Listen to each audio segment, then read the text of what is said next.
Hello guys, আজকে আমি বানাতে যাচ্ছি চিতল মাছের কলা। আমার এটা বানাবার জন্য চিতল মাছ তো লাগছে। এই যে আমি চিতল মাছ নিয়ে নিলাম, এই দেখুন, দেখেছেন। এখন আমি এটা চামচ দিয়ে এটা মানে কাঁটাটা ছাড়িয়ে নেবো, এইভাবে আস্তে আস্তে করে এইভাবে নিয়ে নেবো। প্রসেসটা দেখুন আপনার কীভাবে নিচ্ছি আমি। হাতে যদি কাঁটা লাগে থাকে তাহলে এটাকে বের করে ফেলে দেবেন। হ্যাঁ, আমি এইভাবে নিয়ে নিচ্ছি। এই দেখুন আমি কিভাবে নিচ্ছি। এটা চামচ নিয়ে নেবেন, নিয়ে এইভাবে করে করে জমা করতে থাকবেন।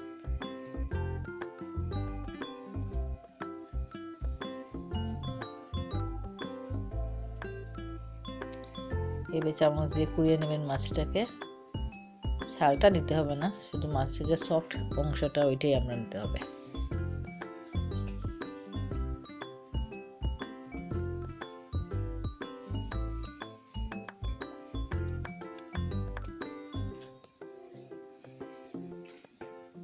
হয়ে গেছে আমার, মোটামুটি পুরানো শেষ, আর এটা থেকে বের হবে না।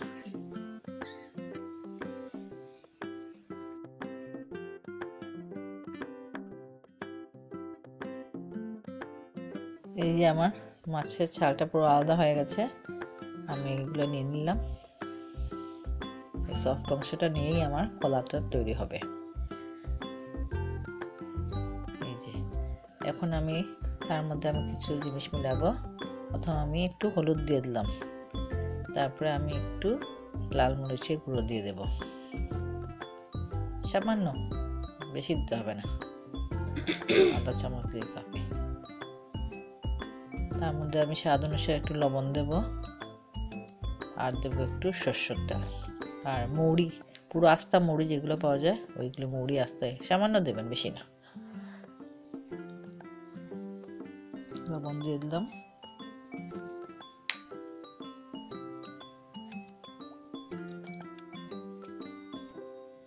এই যে সরষের তেল দিয়ে দিচ্ছি, বেশি না, একটু হাফ চামচ দিলেই যথেষ্ট। দিয়ে ওইগুলোকে ভালোভাবে মেখে নেব, মিক্স করবো আর কি ভালোভাবে। এই যে এটাকে এখন আমি ডোর বানাবো। এখন আমি স্টোভে একটা কড়াই বসিয়ে নিলাম, তার মধ্যে আমি একটু জল দিয়ে দিলাম, প্লেন জল। এই যে জলের মধ্যে আমি সামান্য লবণ দেব। এখন জলটাকে আমি ফুটতে দিতে থাকবো, আর ওইদিকে আমার মাখাটা হয়ে যাচ্ছে। এই যে একটু ভালোভাবে মাখতে হবে, তাহলে কি হবে, সফট হবে, খুব টেস্টি হবে খেতে।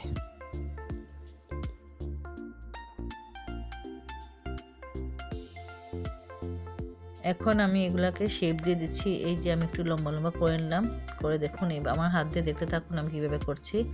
ওইভাবে সবগুলিকে আমি 4-5টা এভাবে বড় বড় লম্বা লম্বা করে নেব। আপনার ইচ্ছা করে পুরো গোল করেও দিতে পারেন।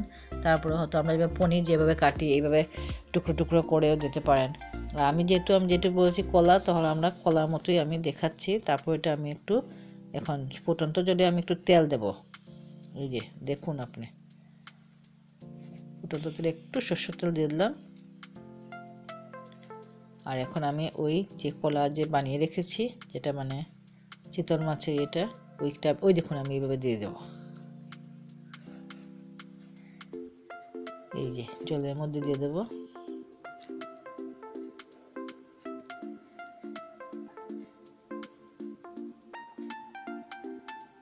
এই শেপে করে আপনার হাত দিয়ে এই ধরনের শেপ করে ফুটন্ত জলে দিয়ে দেবেন। বেশি সময় রাখতে হবে না, 1 মিনিট বা 1.5 মিনিট। আর জলটা পুরো ফুটন্ত হতে হবে।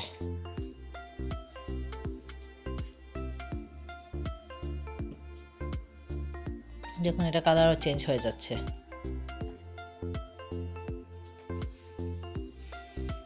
এই যে হয়ে গেছে।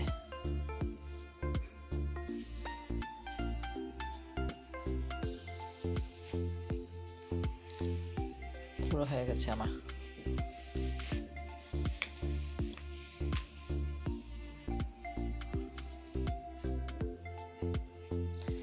এখন আমি এগুলাকে একটা ছুরির সাহায্যে নেব, নিয়ে এগুলাকে আমি এইভাবে কেটে দেব।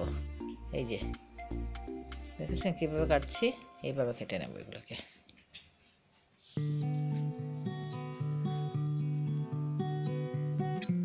অনেকে নানান ধরনের শেপ দিয়ে থাকে, আমি ধরুন এইভাবে দিচ্ছি।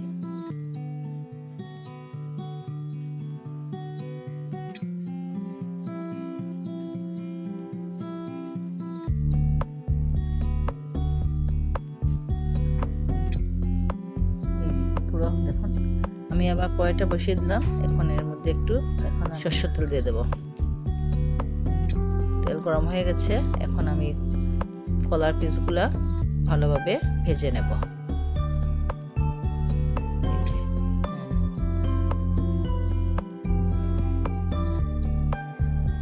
হ্যাঁ, এখন আমি ওই তেলের মধ্যে আলু ভেজে নেব। আলুর মধ্যে আমি একটু সামান্য একটু লবণ দিয়ে দেবো, একটু হলুদের গুঁড়ো দিয়ে দেবো, দিয়ে আলুগুলি আমি খুব ভালোভাবে ভেজে নেব।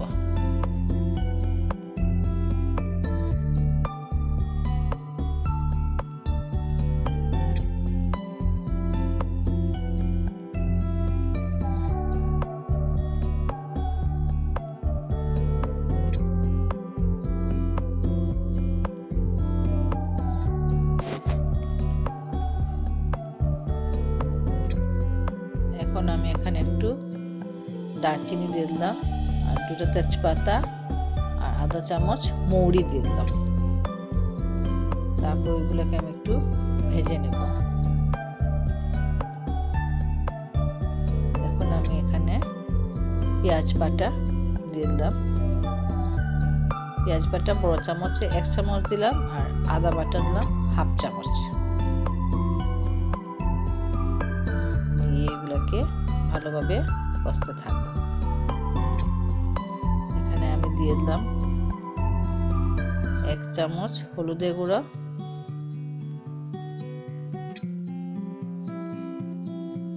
একটু নাড়াচাড়া করে নেব। এখন আমি দিয়ে দেব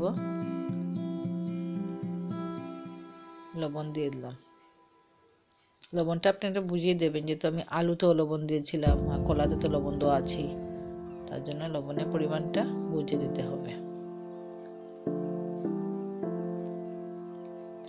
আমি এখানে 2 চামচ লাল মরিচের গুঁড়ো দিয়ে দেবো, 2 চামচ, আর দেব ধনিয়া গুঁড়ো, একটু জল দিয়ে দেবো।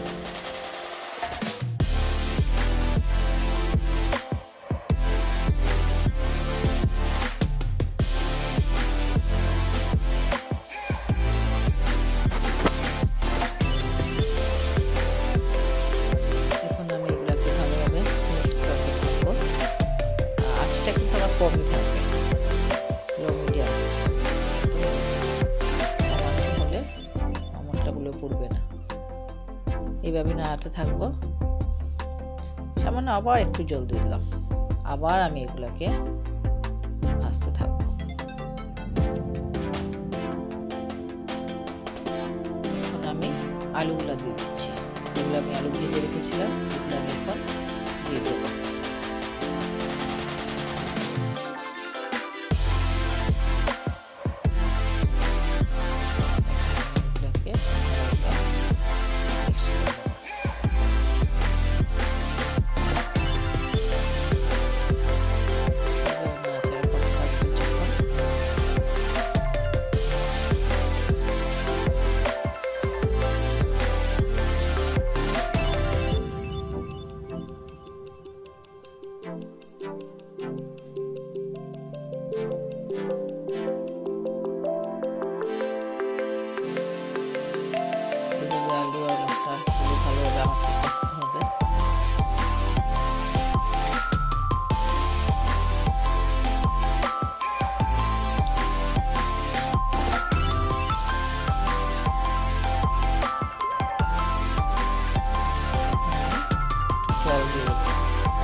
আমি ঢেকে রাখবো।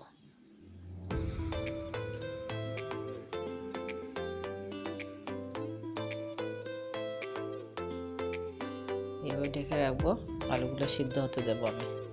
আমার সিদ্ধ হয়ে গেছে আলু, আমি 5 মিনিট ঢেকে রেখেছিলাম। তারপরে কলাগুলি যে ভেজে রেখেছিলাম, চিতলের কলা, ওইগুলো আমি এটার উপরে দিয়ে দিচ্ছি।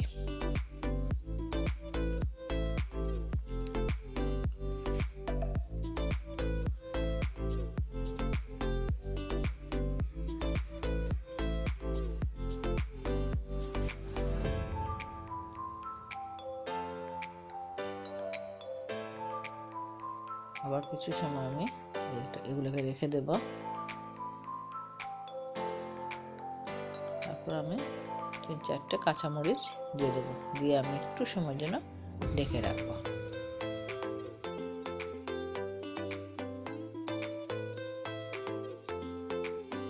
হয়েই গেছে। এখন আমি গরম মশলা দিলাম, এটা আমার ঘরে বানানো গরম মশলা, শুধু দারচিনি এলাচি দিয়ে বানিয়েছিলাম, ওই গরম মশলাটা দিয়ে দিলাম। আমার রান্না পুরোপুরি কমপ্লিট, আর কিছু হতো না। এটা আপনার ঘরে বানিয়ে দেখবেন, সুন্দর, খুব ভালো একটা রেসিপি, সবারই পছন্দ হবে, যেই খাবে। একটু ঢেকে রেখে দিলাম আর কিছুটা টাইম দিলাম।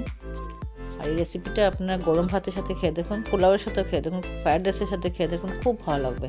আর এই রেসিপিটা যদি আপনাদের ভালো লাগে, please like, share and subscribe করবেন। Thank you.